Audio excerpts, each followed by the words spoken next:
Hello, my name is Marlon Rose with the Miami-Dade Fire Academy, and today in this video we'll be going over how to apply an EpiPen.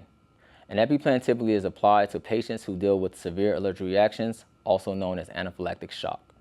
Indicators of that will be possible hives, which is bumps on the skin, shortness of breath, and a possible low blood pressure.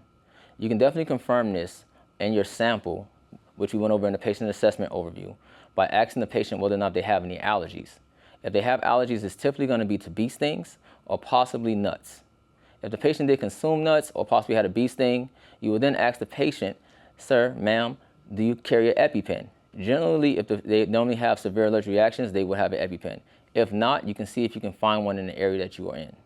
Once you find the EpiPen, it will have several instructions. Those instructions are 3 steps. The first step will be to remove the blue cap. Once you remove the blue cap, you move to the second step. That second step will be placing this inside the patient's hand. As a first responder, you are only allowed to assist the patient and direct them on how to use the EpiPen.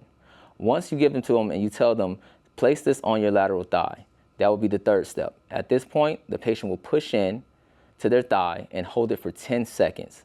Once they hold it for 10 seconds, you will then remove the EpiPen from the patient, and at that point, you will then reassess and reassure the patient that EMS is on the way and let them know that everything will be fine.